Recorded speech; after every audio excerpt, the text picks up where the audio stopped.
नमस्कार दोस्तों, मैं हूं विजय और स्वागत है आपका हिस्टोरिकल इवेंट्स में। कहा जाता है जो इतिहास नहीं जानते हैं वो इतिहास को दोहराते हैं। एक समय में भारत को सोने की चिड़िया कहा जाता था। भारत दुनिया की लगभग 25% जीडीपी कंट्रोल करता था। यही कारण है कि समय समय पर भारत पर विदेशी आक्रमण होते रहे। क्या आपको पता है भारत पर कितने बार आक्रमण हुआ है? क्या आपको ये पता है किसने किसने भारत पर हमला करके भारत को लूटा है?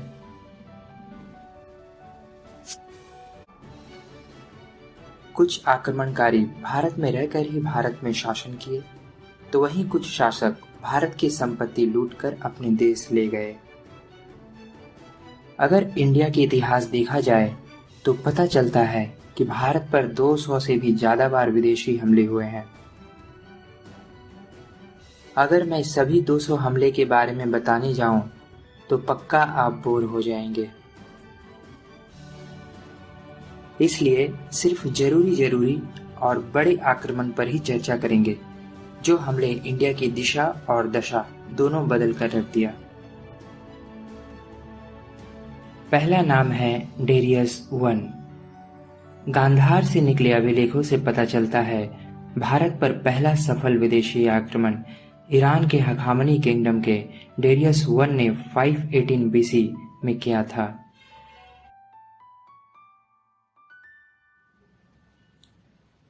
दूसरा नाम है अलेक्जेंडर द ग्रेट, जिसे सिकंदर के नाम से जाना जाता है।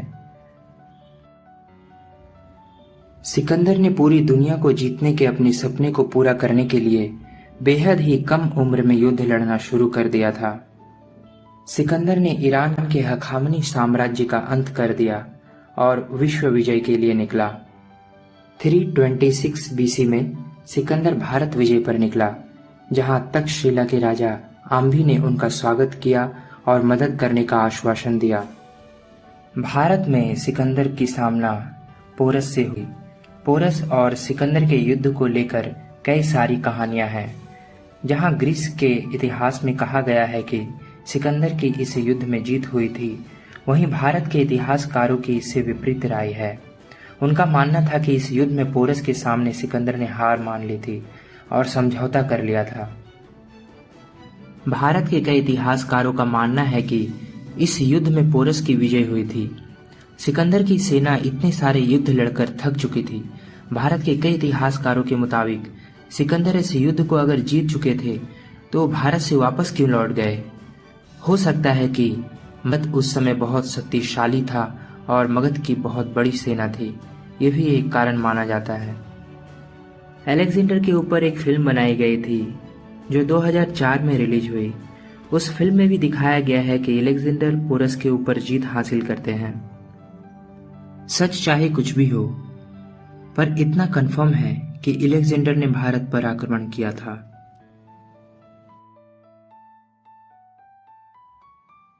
अगला नाम है मोहम्मद बिन कासिम। सन 638 से 711 तक 74 वर्षों के काल में 9 इस्लामी खलीफाओं ने कम से कम 15 बार सिंध पर आक्रमण किया और 14 बार पराजित होकर गए।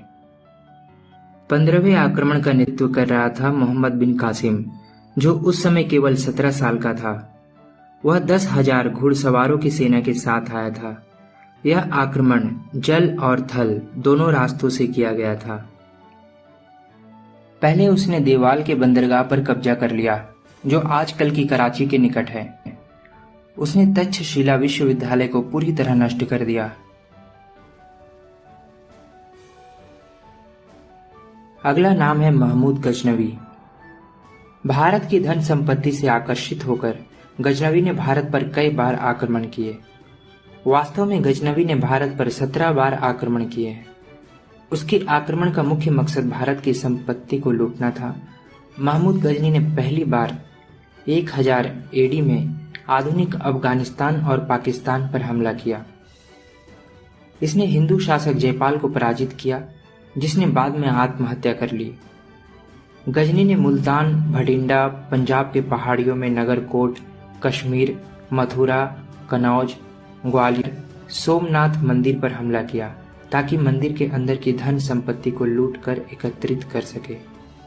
आज पाकिस्तान ने उसके नाम पर अपने एक मिसाइल का नाम भी रखा है।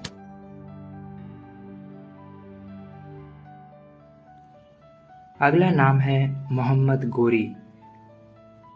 मोहम्मद गोरी ने 12वीं सदी में भारत पर आक्रमण किया। महमूद गजनवी का भारत से लूटपाट करके वापस चले जाने के बाद मोहम्मद गोरी ने भारत में तुर्की साम्राज्य की स्थापना की। मोहम्मद बिन कासिम के बाद महमूद गजनवी तथा उसके बाद मोहम्मद गोरी ने भारत पर आक्रमण किया तथा कत्लेआम कर लूटपाट मचाई। मोहम्मद गौरी के आक्रमण का उद्देश्य महमूद गजनवी के आक्रमणों से अलग था। मोहम्मद गोरी का उद्देश्य भारत में लूटपाट के साथ साथ इस्लामी साम्राज्य का विस्तार करना भी था। इसलिए भारत में तुर्क साम्राज्य का संस्थापक मोहम्मद गोरी को ही माना जाता है।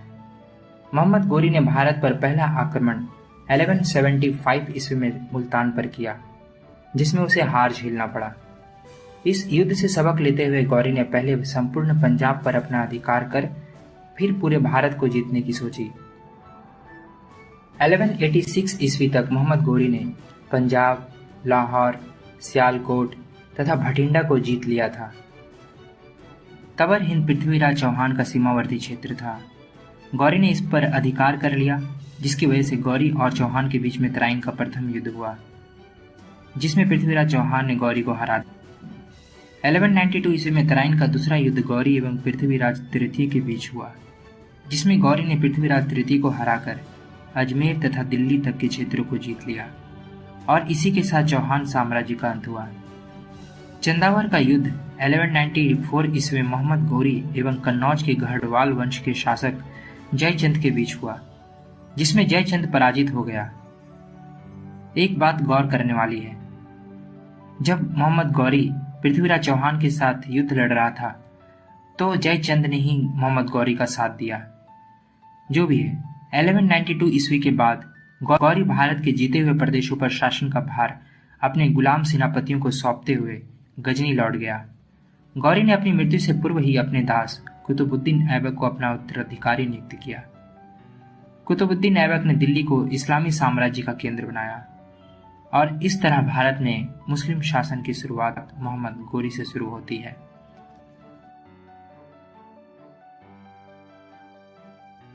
अगला नाम है चंगेज खान। 13वीं सदी में मंगोल साम्राज्य का विस्तार करने वाले चंगेज खान को एक ऐसी शख्सियत के रूप में जाना जाता है जिसने अपनी तलवार के दम पर समूचे एशिया को जीत लिया था। इतिहास में उसकी क्रूरता के किस्से रोंगटे खड़े कर देने वाले हैं। उसने 4 करोड़ से भी ज्यादा लोगों की जान ली थी। चंगेज खान ने गजनी, मुल्तान, लाहौर, पेशावर पर अपना अधिकार किया और उसकी योजना थी कि वह भारत को रौंदते हुए भारत के बीच से गुजरे और असम के रास्ते मंगोलिया लौट जाए। अलाउद्दीन खिलजी को 1 दर्जन से भी अधिक मंगोल आक्रमणों का सामना करना पड़ा। अलाउद्दीन खिलजी ने अपने शासनकाल में मंगोलों के सबसे अधिक एवं सबसे भयानक आक्रमणों का सामना करते हुए सफलता प्राप्त की। अत्यधिक गर्मी, प्रतिकूल परिस्थितियों की वजह से यह एक कारण बना जिससे कि चंगेज खान वापस लौट गया। चंगेज खान शमीनिज में धर्म का अनुयायी था। उसे खान की उपाधि दी गई थी। यह धर्म मंगोलिया, साइबेरिया आदि इलाकों में प्रचलित है, जो कि घुमक्कड़ी होती है।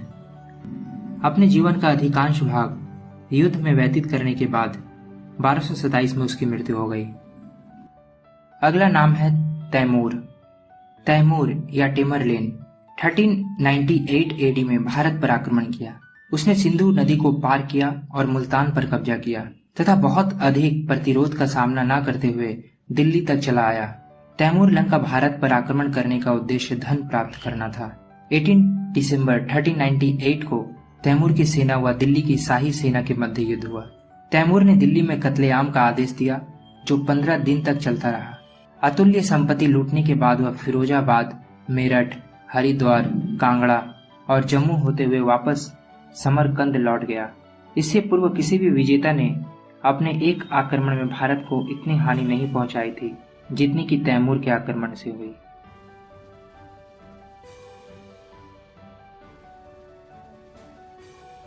अगला नाम है बाबर।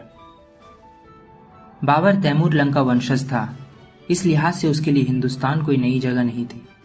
1526 में बाबर और दिल्ली की सल्तनत के सम्राट इब्राहिम लोदी के बीच पानीपत की पहली लड़ाई हुई, जिसमें मेवाड़ के शासक राणा सांगा ने बाबर का साथ दिया। इस लड़ाई में बाबर ने जहां तोपों का इस्तेमाल किया, वहीं लोदी ने हाथियों की परंपरागत ताकत के दम पर जंग लड़ी। तोपों के सामने तलवार टिक नहीं सकी।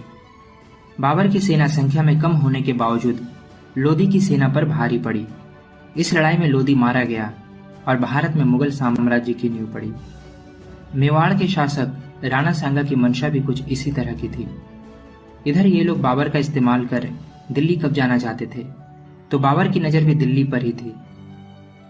इस युद्ध में मात्र 12,000 सैनिकों के साथ बाबर ने इब्राहिम लोदी की 1 लाख सैनिकों को रौंद दिया। बाबर की सेना ने बड़ी संख्या में तोपों का इस्तेमाल किया। इसके बाद आगरा और दिल्ली पर बाबर का दखल हो गया। साथ ही भारत में मुगल सत्ता की नींव रखी गई, जो 200 सालों से ज्यादा तक भारत में राज किया। दिल्ली के बादशाह बाबर के बाद सबसे ताकतवर शासक चित्तौड़ के राणा सांगा थे। वह बाबर को बाहरी लुटेरा मानते थे और उसे लोदी की लड़खड़ाते शासन में लूटपाट कर लौटने वाला समझते रहे। किंतु जब बाबर मुगल वंश की नींव रख रहा था, तो सांगा यह बर्दाश्त नहीं कर सका। अंततः बाबर ने राणा सांगा को भी हरा दिया।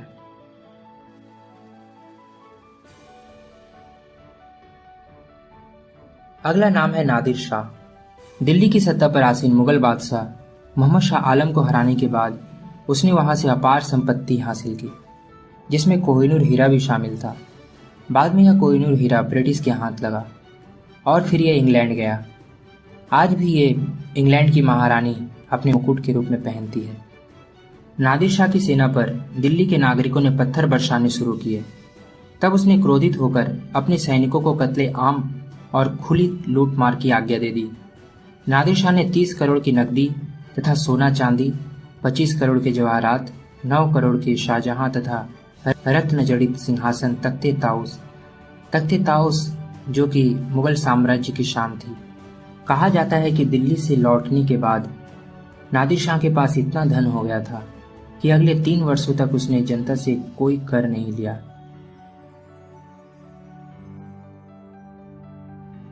अगला नाम है अहमद शाह अब्दाली। अहमद शाह अब्दाली ने भारत पर 1748 से 1767 के बीच 7 बार आक्रमण किया। 1767 को अहमद शाह अब्दाली तथा मराठाओं के बीच पानीपत का तीसरा युद्ध हुआ। अहमद शाह 1 माह तक दिल्ली में ठहरकर लूटपाट करता रहा। वहां की लूट में उसे करोड़ों की संपत्ति हाथ लगी। दिल्ली लूटने के बाद अब्दाली का लालच बढ़ गया। अब्दाली ने मथुरा और ब्रज की लूट भी की, जो कि बहुत ही क्रूर और बर्बर थी। अगला नाम है ब्रिटिशर्स। 1600 में बनी ईस्ट इंडिया कंपनी व्यापार करते करते राजनीति में भी आ गई और शासक बन बैठी। 1757 को प्लासी के युद्ध में सिराजुद्दौला और क्लाइव की सेनाओं के बीच एक युद्ध हुई। प्लासी के युद्ध के बाद अंग्रेजों को बंगाल पर पूर्ण कब्जा मिल गया और फिर बक्सर का युद्ध। धीरे धीरे पूरे भारत में अंग्रेजों का नियंत्रण हो गया। कहा जाता था कि ब्रिटिश हुकूमत की सूरज कभी अस्त नहीं होती है, पर हमने देखा सेकेंड वर्ल्ड वॉर के बाद ब्रिटिश हुकूमत का सूरज अस्त हुआ। Indian foreign minister S Jaishankar के अनुसार ब्रिटिशर्स ने 1765 से 1938 तक $45 ट्रिलियन भारत से ब्रिटिश ले गए। 2015 में Indian politician Shashi Tharoor British parliament में एक डिबेट के दौरान इस टॉपिक पर बहुत ही अच्छा डिबेट दिया, जिसमें उन्होंने बताया कि ब्रिटिश कॉलोनियलिज्म इंडियन के फेवर में नहीं था। इतिहास से हमने बहुत कुछ सीखा है और आज हमारे पास विश्व की 4थी सबसे बड़ी सेना है। एक अनुमान के मुताबिक 2030 तक हम विश्व की 3री सबसे बड़ी अर्थव्यवस्था बनकर उभरेंगे। आज हम अपना एयरक्राफ्ट कैरियर खुद बना सकते हैं, जो कि दुनिया में 6 से 7 ही गिने चुने देश बना चुके हैं। हमने अपने 10,000 के इतिहास में कभी किसी देश पर हमला नहीं किया, पर जब भी हमारे देश में किसी बाहरी हमला हुआ, हमने हमेशा उसे रोकने की पूरी कोशिश की। कभी हम इसमें सफल हुए तो कभी असफल। जब म्यांमार की तरफ से हमारे सेना पर हमला हुआ तो हमने कुछ बदलती तस्वीरें देखी। उसी तरह पाकिस्तान में भी हमने देखी।